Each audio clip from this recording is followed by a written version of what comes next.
Morning બેટા. હવે last આપણે 1.2 સુધીના ઉદાહરણ અને એની સાથે સાથે બીજું આપણે સમાન ગણ અને એની વ્યાખ્યાઓ, પછી શાંત ગણો કોને કહેવાય, અનંત ગણો કોને કહેવાય એ જોઈ ગયા હતા. હવે જોઈએ છીએ કે સ્વાધ્યાય 1.2 છે, જેમાં પ્રશ્ન નંબર 1 આપણને આપવામાં આવ્યો છે કે નીચેનામાંથી કયા ગણ ખાલી ગણના ઉદાહરણો છે. તો આપણે શું કરવાનું છે, ખાલી ગણ છે કે નહીં તપાસવાનું છે. તો વિભાજ્ય અયુગ્મ પ્રાકૃતિક સંખ્યાઓનો ગણ, બે વડે વિભાજ્ય અયુગ્મ પ્રાકૃતિક સંખ્યાઓનો ગણ. હવે આપણને ખ્યાલ છે કે અયુગ્મ સંખ્યાઓ કઈ કઈ હોય, તો હું અહીંયા લખું છું અયુગ્મ સંખ્યાઓ. તો કઈ છે? 1 છે, 3, 5, 7, 9 એ રીતે અસંખ્ય સુધી જશે. બરાબર છે. હવે મને ખ્યાલ છે કે બે વડે વિભાજ્ય કઈ છે, બે વડે ભાગી શકાય છે.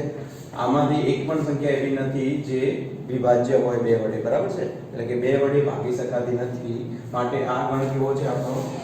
5 છે. બરાબર. ખાલી સેટ કહીએ છીએ, નલ સેટ પણ કહેવાય છે અને ખાલી ગણ પણ કહેવાય છે. બરાબર.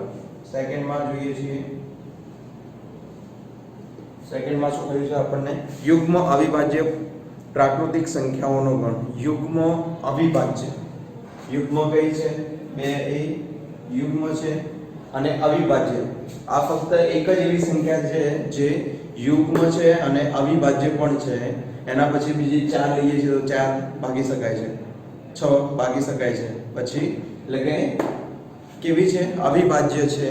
અને કેમ? કારણ કે એના બે જ અવયવો પડે છે, એનાથી વધારે અવયવો પડતા નથી. બરાબર છે. તો અહીંયા શું કહીએ છીએ કે આ કેવો ગણ છે? ખાલી ગણ નથી. બરાબર. અહીંયા આપણને શું મળે છે? તો 5 નથી, અથવા તો તમે લખી શકો છો કે ખાલી ગણ નથી. થર્ડ છે, થર્ડમાં આપણને શું કહ્યું છે કે x such that x એ પ્રાકૃતિક સંખ્યા છે અને x less than 5 છે. x less than 5 છે. અને કહ્યું છે, અહીંયા ધ્યાન રાખજો, અને આપેલું હોય ત્યારે આપણે બંને જોઈએ છીએ. અને આપેલું હોય ત્યારે એવો x લેવાનો છે જે બંને કન્ડિશન સેટિસ્ફાય કરે. એટલે કે બંનેની મદદથી આપણે એવો નંબર લઈએ છીએ.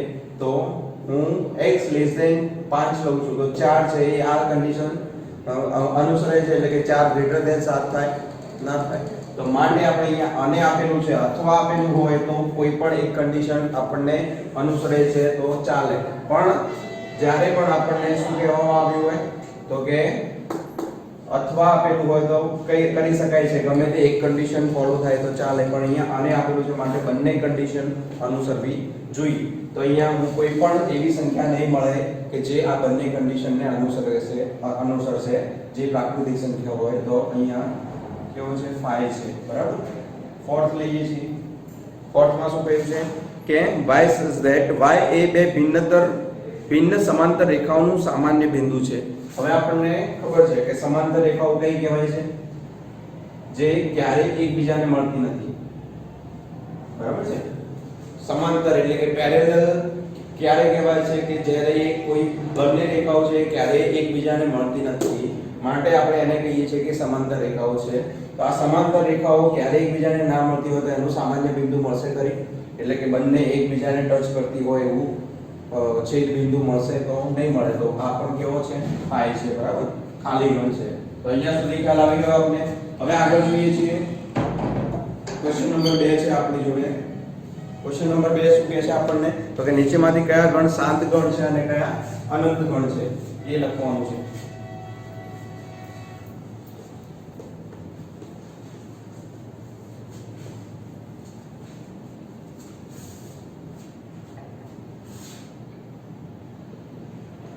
એમાં પહેલું છે આપણને આપેલું કે વર્ષના મહિનાઓના ગણ. આપણને ખબર છે વર્ષના કેટલા મહિના હોય? 12 મહિના જ હોય છે. તો એમાં આપણને એના નામ પણ ખબર છે. બરાબર. તો એ કેવો છે? આપણો શાંત ગણ છે, એને ગણી શકાય છે. માટે આપણે શું કહીએ છીએ કે પહેલું કેવું છે? શાંત ગણનું ઉદાહરણ છે. બરાબર. એના પછી બીજું લઈએ છીએ. બીજામાં આપણને શું આપેલું છે? આ રીતે આપેલું છે, જોઈએ છીએ 1 2 3 અને અસંખ્ય સુધી આપેલી છે. હવે તમે ગણી શકો છો કે અસંખ્ય સુધી કેટલા નંબર સુધી હશે? તો અસંખ્ય નંબર સુધી છે એ આપણે ગણી શકતા નથી, તો આપણો આ કેવો છે? અનંત ગણ છે. થર્ડ લઈએ છીએ. થર્ડમાં શું કહ્યું છે આપણને? 1 2 3 આપેલી છે અને છેલ્લામાં છેલ્લી સંખ્યા કેટલી? 100 આપેલી છે. આમાં આપણને ખ્યાલ છે કે કેટલા ફક્ત 100 નંબર જ રહેલા છે, 100 સંખ્યાઓ જ એની અંદર રહેલી છે, માટે આપણે એને કહી શકીએ કે એ કેવો છે? આપણો શાંત ગણ છે. બરાબર? આની સંખ્યાઓ આપણને ખ્યાલ છે કેટલા? 1 થી 100 સુધીની સંખ્યાઓ આવશે, માટે એ કેવો છે? આપણો શાંત ગણ છે. બરાબર? હવે ફોર્થ માં જોઈએ છીએ. ફોર્થ નંબરના ક્વેશ્ચનમાં શું કહ્યું છે? 100 કરતા મોટા ધન પૂર્ણાંકોનો ગણ. ધન પૂર્ણાંકો કેટલા છે? 100 કરતા તો અસંખ્ય મળી જાય છે, તો 100 કરતા મોટા એટલે કે કોઈ પણ લખી શકીએ છીએ. બરાબર? તો એ અસંખ્ય મળશે, માટે આપણને જે જવાબ આવે છે કેવો છે? અનંત ગણ છે. ફિફ્થ લઈએ છીએ. ફિફ્થ માં શું કહ્યું છે? 99 કરતા નાની અવિભાજ્ય સંખ્યાઓનો ગણ. 99 કરતા નાની કઈ છે? 99 કરતા આપણને નાની ખ્યાલ છે કે કઈ છે અવિભાજ્ય સંખ્યાઓ? તો 1 કહી શકાય, 3 5 7 9 ને કહી શકીએ, 11 13 એ આપણને ખ્યાલ છે કે લિમિટેડ જ છે. 99 કરતા નાની એ લિમિટેડ છે, જેને આપણે ગણી શકીએ છીએ, માટે એ કેવો છે? આપણો શાંત ગણ છે. જેને ગણી શકાય એને આપણે શાંત ગણ કહીએ છીએ, અને જે ગણી ના શકાય એ અસંખ્ય હોય. બરાબર છે? તો એ આપણો કેવો છે? અનંત ગણ છે. હવે ક્વેશ્ચન નંબર 3 જોઈએ છે એમાં આગળ.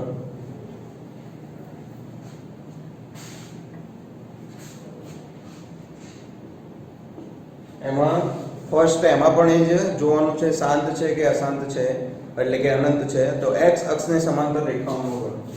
પહેલું જ લઉં છું x અક્ષને સમાંતર. હવે આપણને ખ્યાલ છે, હું એક x અક્ષ લઉં છું. બરાબર છે? આ મારો y અક્ષ છે, આ x અક્ષ છે. હવે x ને સમાંતર કેટલી રેખાઓ મળે છે? તો અહીંયા હું ઘણી બધી લઈ શકું છું. બરાબર છે? આ રીતે ચાલ્યા જ કરશે આગળ. તો મને અસંખ્ય મળે છે, માટે અહીંયા એ કેવો ગણ છે? અનંત ગણ છે.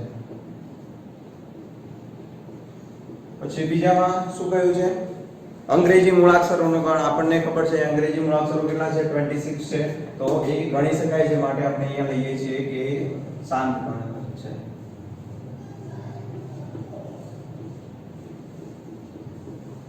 થર્ડ શું કહ્યું છે? 5 ની ગુણિત સંખ્યાઓનો ગણ. હવે 5 ની ગુણિત સંખ્યાઓ કઈ કઈ હોય? 5 × 5 એ રીતે 5 × 10 15 20 25 એ રીતે આ કેટલી જશે? અસંખ્ય સુધી જાય છે, અનંત સુધી જાય છે, માટે એને આપણે કહીએ છીએ અનંત સંખ્યાઓનો ગણ. બરાબર છે? હવે ફોર્થ લઈએ છીએ. તો ફોર્થ આપણને શું કહે છે? તો પૃથ્વી પર વસતા પ્રાણીઓનો ગણ. હવે પૃથ્વી પર કેટલા પ્રાણીઓ છે આપણને ખ્યાલ છે? એરિયા વાઇઝ આપણને કહેવામાં આવે છે કે અહીંયા આટલા વાઘ રહે છે. આપણે ગીરના પેલા જંગલોની વાત કરીએ તો એમાં પણ કેટલાક સિંહ કે વાઘ રહે છે, તો એ આપણને ગણી શકીએ છીએ. એવી જ રીતે આખા ભારતમાં કેટલા હશે અલગ અલગ, તો એ આપણે ગણી શકીએ છીએ, માટે એ કેવો છે? આપણો શાંત ગણ છે. બરાબર?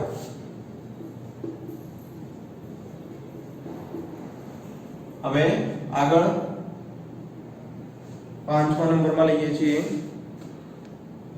ઉદ્ગમ બિંદુ 0 0 માંથી પસાર થતા વર્તુળોનો ગણ.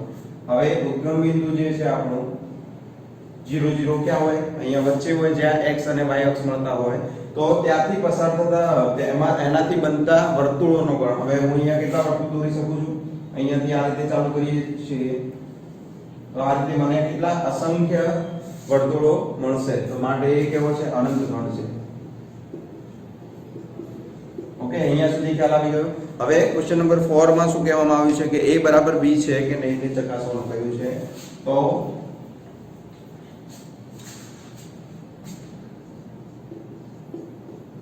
એમાં પહેલું જોઈએ છીએ a આપણને abcd આપ્યા છે અને b dcb આપેલા છે.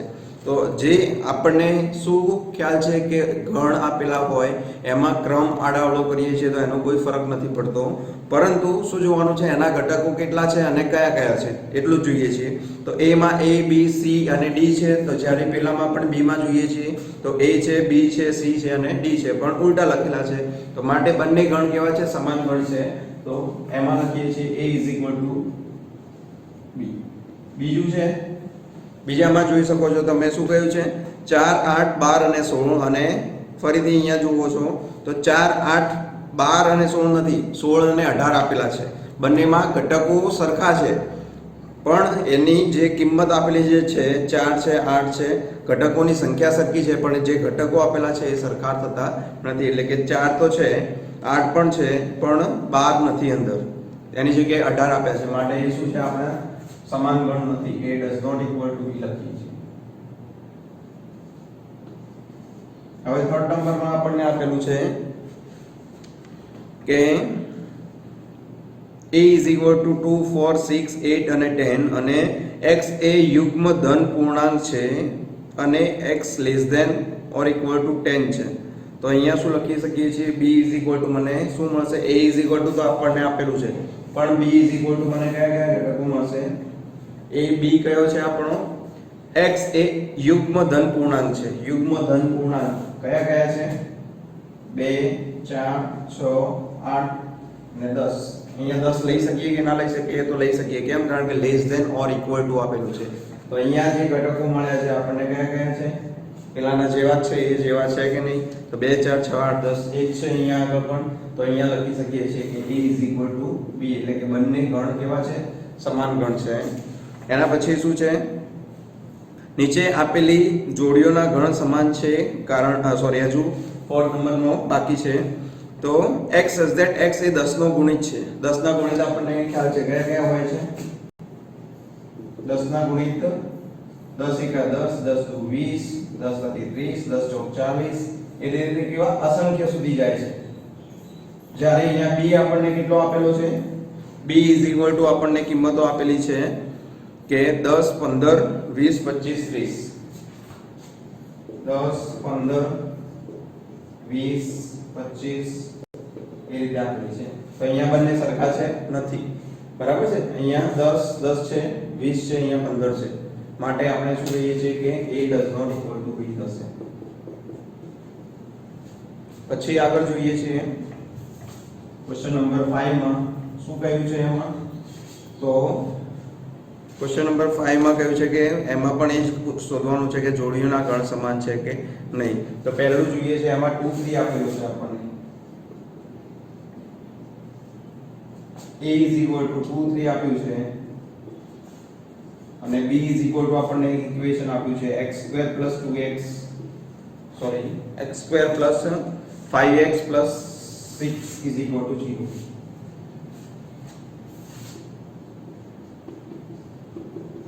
હવે આના ઉકેલ ગણોનો ગણ છે b એ, તો આના ઉકેલ ગણ શોધું છું. મને ખ્યાલ છે 6 એકા 6 થાય છે, 6 ના એવા ભાગ પાડીએ છીએ જેથી આપણને અહીંયા કેટલા મળવા જોઈએ, 5x મળવા જોઈએ.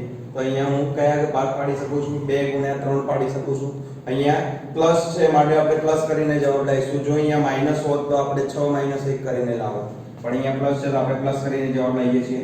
તો x નો વર્ગ વત્તા 2x plus 3x plus 6 is equal to 0. તો અહીંયા બંનેમાંથી શું કોમન નીકળે છે, x, તો x plus 2 બાકી રહેશે, પ્લસ અહીંયાથી 3 કોમન નીકળે છે તો x plus 2 બાકી રહે છે.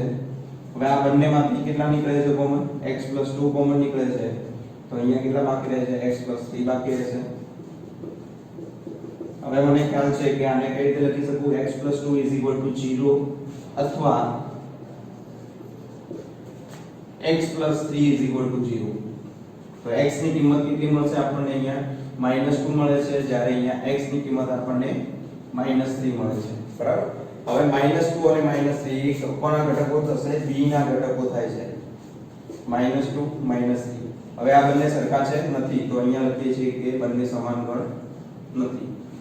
બીજું જોઈએ છે, બીજામાં આપણને આપેલું છે કે x a કેવો છે, x such that x A follow શબ્દનો મૂળાક્ષર છે. હવે ફોલો શબ્દના મૂળાક્ષરો કયા કયા છે, આપણે બધા લઈ લઈએ. કેમ? કારણ કે રિપીટ થતા નંબરો આપણે લેતા નથી, આમાં ફક્ત એક જ લઈએ છીએ આમાંથી. તો ફોલોમાં અહીંયા એક f મળશે, એક l મળશે, એક o મળશે અને એક w મળશે. અને b ના ઘટકો કયા છે, b ના ઘટકો છે વોલ્ફ, વોલ્ફના મૂળાક્ષરો છે. તો વુલ્ફના મૂળાક્ષરો કયા કયા છે? એમાં તો બધા એક એક જ છે, તો એ બધા જ આવશે, પણ આ રીતે લખીએ છીએ.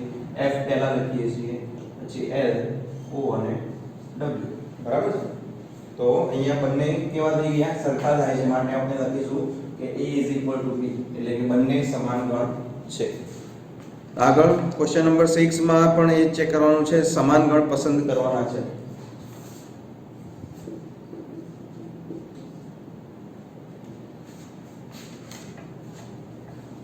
તો આપણે જોઈએ છીએ A આપણને આપેલા છે 2 4 8 અને 12.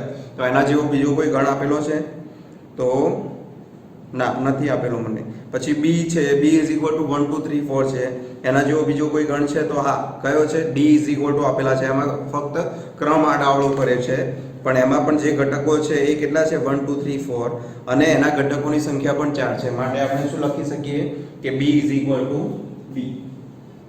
B અને D કેવા છે? સમાન છે. પછી આગળ જોઈએ છીએ E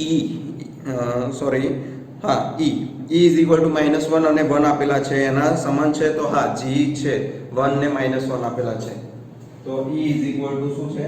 G આપેલું છે. હવે આગળ જોઈએ તો F 0A. 0A ક્યાંય આપેલા નથી, અને બાકી કયા રહ્યા? H 0 1 છે, તો H 0 1 પણ નથી. માટે આપણને કયા બે સમાન ગણ મળે છે? તો B = D અને E = G. હવે એના પછી નેક્સ્ટ પોઈન્ટ આપણો છે ઉપગણ. ઉપગણ કોને કહેવાય?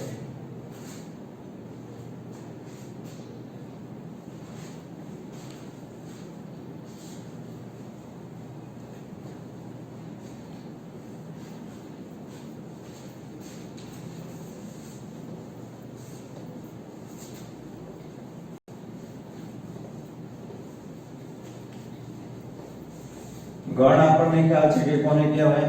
તો કે ઘટકોના સમૂહને, કોઈ પણ વસ્તુ છે, નંબર છે, તો એના સમૂહને આપણે શું કહીએ છીએ? ગણ કહીએ છીએ. હવે એનો નેક્સ્ટ ટોપિક છે ઉપગણ. તો ગણ છે એના હવે અલગ અલગ આપણે શું કરીએ છીએ? ભાગ પાડીએ છીએ. કઈ રીતે?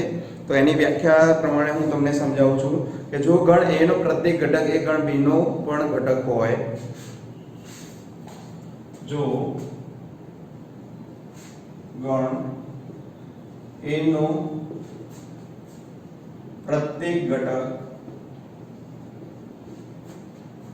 ગણ B નો પણ ઘટક હોય, પછી શું કહ્યું છે આગળ? તો ગણ A અને ગણ A ને ગણ B નો ઉપગણ કહેવાય. તો અહીંયા આને શું કહીએ છીએ? તો ગણ A ને ગણ B નું શું કહે છે? ઉપગણ કહે છે.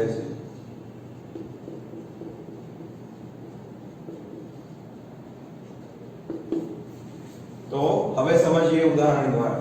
હું અહીંયા લઉં છું A = AB અને B લઉં છું કે અંગ્રેજી મૂળાક્ષરો.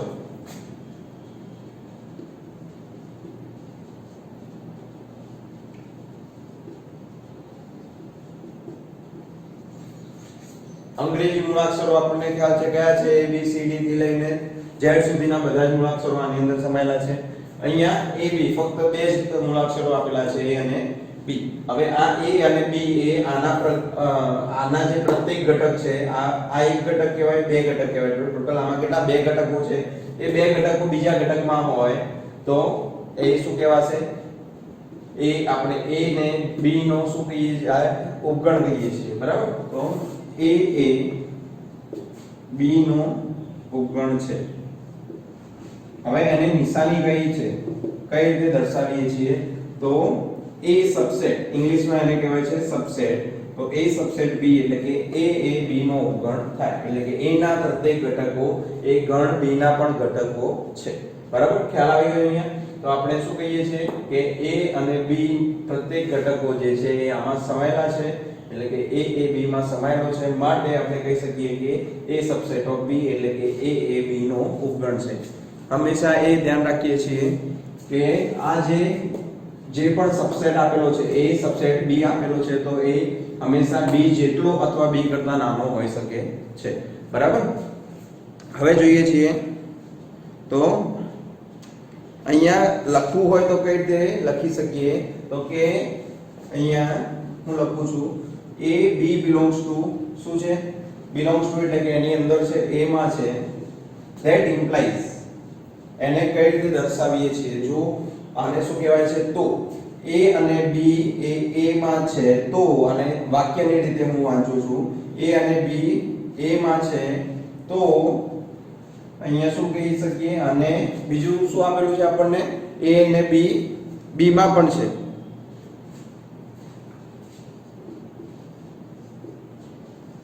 બરાબર છે તો A B belongs to A છે અને A B belongs to B છે તો શું થાય છે તો A A subset of B થઈ જાય છે બરાબર A સબસેટ ઓફ B લખી શકાય છે ક્લિયર તો A એ B નો ઉપગણ થાય છે અહીંયા હવે આગળ જોઈએ છે કેટલાક ઉદાહરણો અથવા ક્યારેક એને આને કઈ નિશાની કહેવાય છે ઇમ્પ્લાઇઝ કહીએ છીએ ઇંગ્લિશમાં અને ગુજરાતીમાં કહેવાય છે પ્રેરણ બરાબર જનરલી આપણે ઇમ્પ્લાઇઝ નો જ ઉપયોગ કરીશું ઓકે હવે આગળ જોઈએ છે દ્વિપ્રેરણ કોને કહેવાય તો બંને બાજુ આપેલું હોય બંને બાજુ તીર આપેલા હોય તો એને આપણે શું કહીએ છીએ દ્વિપ્રેરણ બરાબર દ્વિપ્રેરણ કોને કહેવાય તો ડબલ ઇમ્પ્લાઇઝ કહી શકીએ છીએ અને હવે એનો મતલબ શું થાય છે if and only if અથવા તો કે તો અને તો જ અહીંયા ફક્ત AB belongs to A તો AB belongs to B તો આપણે શું લખી શકીએ A subset of B તો અહીંયા શું આપેલું છે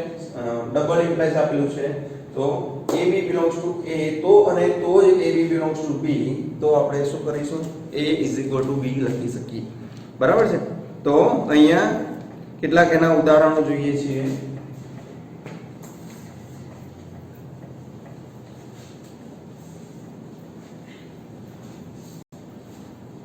કયા કયા છે ઉદાહરણો આપણી જોડે સેટ મારી જોડે એક n છે અને બીજો w છે તો આપણે હમણાં જોઈએ છે કે શું થાય છે n ના ઘટકો આપણને ખ્યાલ છે કયા કયા છે 1 2 3 4 5 એ બધા n ના ઘટકો છે જ્યારે w ના ઘટકો કયા છે 0 1 2 3 4 5 એ રીતે અસંખ્ય સુધી જાય છે તો n ના દરેક ઘટક એ w નો ઘટક છે એટલે કે n નો પ્રત્યેક ઘટક એ ગણ w નો પ્રત્યેક ઘટક છે કે નહીં તો હા n એ w નો ઘટક છે એટલે કે n ને શું કહીએ છીએ w નો અવગણ કહેવાય છે એટલે કે પ્રાકૃતિક સંખ્યાઓ એ કોનો અવગણ છે પૂર્ણ સંખ્યાઓનો અવગણ છે એવી જ રીતે પૂર્ણ સંખ્યાઓ જે છે એ કોનો અવગણ છે પૂર્ણાંક સંખ્યાઓનો અવગણ છે હવે પૂર્ણાંક સંખ્યાઓ કોનો અવગણ છે તો એનાથી મોટી લઈએ છીએ q હવે q કોનો અવગણ છે તો એનાથી મોટી લઈએ છીએ r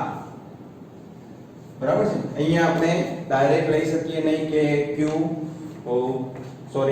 ડાયરેક્ટ નહીં લઈ શકીએ કે q સબસેટ ઓફ s એટલે કે એની જે અસમય સંખ્યાઓ છે એને આપણે અલગથી લખવા પડશે કેમ કારણ કે બંને અલગ અલગ છે તો આ કેવી છે અસમય સંખ્યાઓ છે આ સમય સંખ્યાઓ છે તો આ બધી જ આપણે શું કહી શકીએ સમય સંખ્યાઓ કહી શકીએ અથવા તો વાસ્તવિક સંખ્યાઓ કહી શકીએ અને આ જે અસમય સંખ્યાઓને પણ વાસ્તવિક સંખ્યાઓ કહેવાય છે પણ અસમય સંખ્યાને સમય સંખ્યા નહીં કહી શકીએ અથવા તો કે સમય સંખ્યાને અસમય સંખ્યા નહીં કહી શકીએ ઓકે તો ખ્યાલ આવી ગયો અથવા આને એ રીતે પણ લખી શકીએ છીએ તો n સબસેટ ઓફ w પણ લખી શકું છું n સબસેટ ઓફ z પણ લખી શકું છું n સબસેટ ઓફ કેમ કારણ કે આ જે ગણ છે એ આ બધા કરતા નાનો છે અને એની અંદર સમાયેલો છે માટે અહીંયા n સબસેટ ઓફ q અને n સબસેટ ઓફ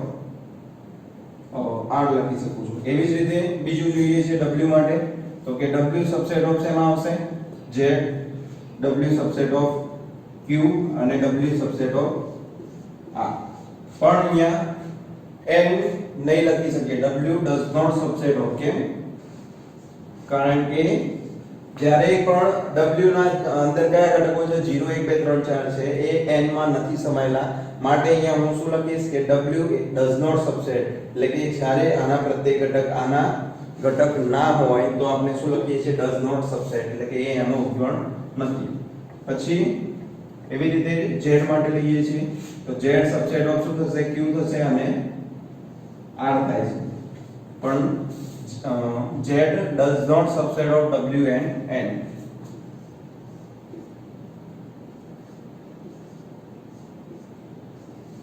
એવી રીતે Q માટે લઈએ છીએ તો Q subset of શું થશે R થશે તો Q does not subset of શું લખી શકીએ છીએ Z W અને N.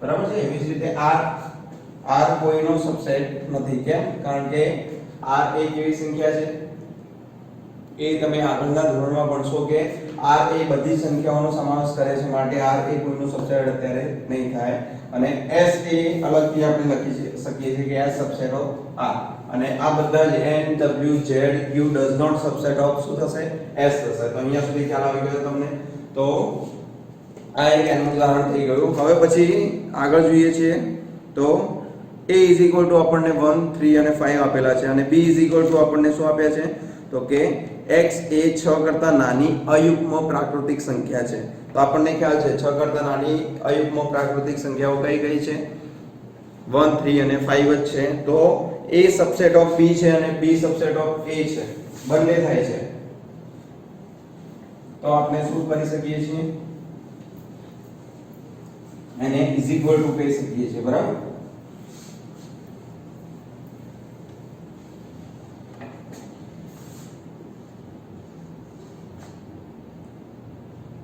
A is equal to 1 2 3 છે 1 1 3 5 છે અને B is equal to પણ મને કેટલા મળે છે B is equal to 6 થી નાની અયુગ્મ પ્રાકૃતિક સંખ્યાઓનો ગણ એ પણ કેવા મળે છે 1 3 5 મળે છે જો A સબસેટ ઓફ B હોય અને B સબસેટ ઓફ A હોય અહીંયા જોજો અને છે મતલબ બંને હોય તો આપણે શું કહી શકીએ છીએ A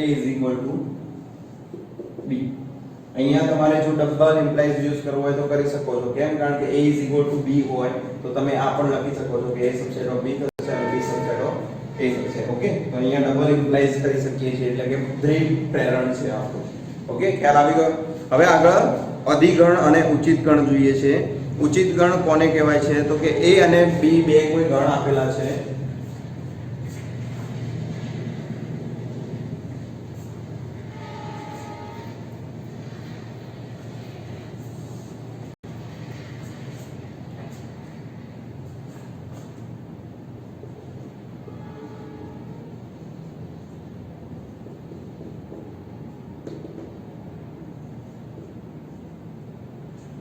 જો ગણ A અને B માટે શું થવું જોઈએ A અને B માટે આપણને શું કહ્યું છે કે A સબસેટ ઓફ B એટલે કે A એ B નો ઉપગણ હોય અને બંને સરખા ના હોવા જોઈએ એટલે કે A સબસેટ ઓફ B હોય અને A does not equal to B બંને સરખા ગણ ના હોવા જોઈએ હમણાં આપણે જોયું તો એ ઉદાહરણ કેવું હતું બંને સરખા ગણ હતા 1 3 5 તો નીચે પણ B 1 3 5 તો બંને સમાન ગણ ના હોવા જોઈએ અને A સબસેટ ઓફ B હોય તો એવા આપણે જે ગણ મળે છે એને શું કહીએ છીએ આપણે A ને B નો ઉચિત ગણ કહેવાય છે તેવા A ને B નો ઉચિત ગણ કહે છે એના પછી છે અધિગણ કોને કહેવાય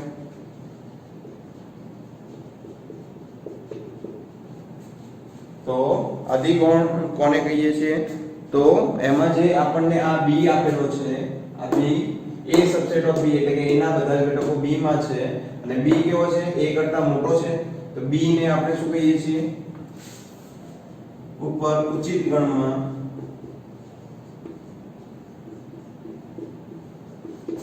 A સબસેટ ઓફ B માટે B એ A નો કેવો છે અધિગણ છે A નો અધિગણ બરાબર તો અહીંયા ખ્યાલ આવી ગયો તમને તો એ આપણે હવે આગળ જોઈએ છીએ કે કઈ રીતે કહેવાય એક છે પ્રોપર સબસેટ અને એક છે સુપરસેટ બરાબર છે તો ઉચિત ગણ માં A આપેલો છે A નો સુપરસેટ કયો છે તો આપણને ખ્યાલ છે B છે જ્યારે પ્રોપર સેટ કયો છે તો a નો પ્રોપર સેટ પણ કયો થશે a ને b માં છે બરાબર તો a ને આપણે શું કહીએ છીએ b નો પ્રોપર સેટ કહીએ છીએ બરાબર ઉચિત ગણ કહીએ છીએ ઉચિત ઉપગણ કહીએ છીએ અને પેલામાં અધિગણ કહીએ છીએ બરાબર તો ઉચિત ગણમાં જો a સબસેટ ઓફ b હોય તો જે b છે એ મોટો છે કેમ કારણ કે a એ b ની અંદર સમાયેલો છે માટે b કેવો છે આપણો મોટો ગણ છે માટે b એ a નો શું થશે આપણો અધિગણ થાય છે એટલે કે સુપરસેટ થાય છે પછી આપણને આપેલું છે કે જો ગણ a ને ગણ એક જ સભ્ય હોય તો તેને શું કહીએ છીએ સિંગલટન સેટ એટલે કે એકાકી ગણ કહેવામાં આવે છે હવે આના ઉદાહરણ દ્વારા સમજીએ કે ઉચિત ગણ કોને કહેવાય અને અધિગણ કોને કહેવાય છે તો મારી જોડે અહીંયા આપેલો છે a a b c લખ્યા છે અને b a b c d e છે હવે મને ખ્યાલ છે કે a b c એ સામા છે b માં છે b ના પ્રત્યેક ઘટક છે તો a b c નો પ્રત્યેક ઘટક એ b નો પણ ઘટક છે માટે શું કહી શકીએ કે a સબસેટ ઓફ b છે માટે a શું છે a b નો a ને b નો શું કહીએ છીએ ઉચિત ગણ કહીએ છીએ બરાબર છે તો પ્રોપર સેટ કહેવાય છે a ને b નો ઉચિત ગણ કહેવાય ઉચિત ઉપગણ કહેવાય બરાબર છે ઉચિત અહીંયા લખીએ છીએ ઉચિત ઉપગણ કહેવાય જ્યારે અહીંયા b જે છે b કેવો છે મોટો સેટ છે a કરતા તો એ b a કેવો છે આપણે b ને a નો શું કહીએ છીએ સુપર સેટ એટલે કે અધિગણ કહે છે અધિગણ કહે ખ્યાલ આવી ગયો અહીંયા સુધી હવે આગળ જોઈએ છે કે એકાકી ગણ કોને કહેવાય તો એકાકી ગણ એને કહીશું કે જેમાં ફક્ત એક જ ઘટક હોય તો હું એમ કહું કે યુગ્મ અવિભાજ્ય સંખ્યાઓ કઈ કઈ છે તો મને ખ્યાલ છે યુગ્મ અવિભાજ્ય સંખ્યા કઈ છે માત્ર 2 છે બરાબર તો એને શું કહી શકીશ કે એ કેવો છે એક જ સભ્ય ધરાવે છે માટે એકાકી ગણ છે તો હવે ફરીથી વ્યાખ્યા લખીએ છીએ એકાકી ગણ કોને કહેવાય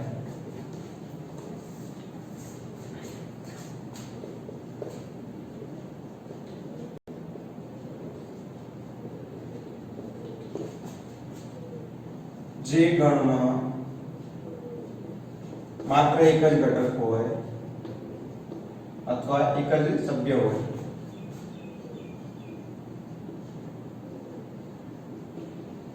તેને એકાકી ગણ કહે છે એના નામ પરથી જ આપણને ખબર પડી જાય કે એકાકી ગણ કોને કહે છે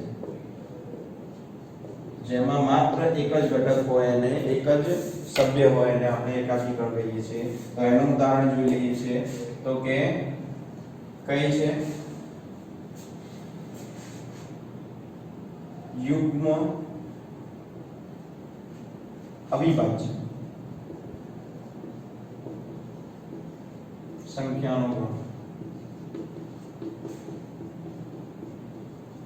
યુગ્મ અવિભાજ્ય યુગ્મ છે અને અવિભાજ્ય છે કઈ છે 2 છે એના આપણે ભાગ પાડી શકતા નથી ફક્ત 2 એકા 2 થશે હવે 4 લઈએ છીએ તો 4 શું થશે 4 લઈએ તો 4 ના ભાગ પડે છે 2 દુ 4 થાય છે અને 4 એકા 4 થાય છે એટલે કે 2 કરતા વધારે અવયવ છે તો એને આપણે શું કહીએ છીએ અવિભાજ્ય નહીં કહીએ તો યુગ્મ હોય આ યુગ્મ છે એટલે કે બેકી છે અને અવિભાજ્ય હોય તો અવિભાજ્ય પણ છે તો એને શું કહીએ છીએ આપણે એકાકી ગણ કહીએ છીએ કેમ કારણ કે ફક્ત એક જ હવે અહીંયા સુધી આપણે જોઈ લીધું એકાકી ગણ કોને કહેવાય ઉચિત ગણ કોને કહેવાય અધિગણ કોને કહેવાય હવે આગળ આપણે ઉદાહરણ 9 થી નેક્સ્ટ ક્લાસમાં જોઈશું thank you Like, share and subscribe the channel Tropicanitrus Education and press the bell icon for more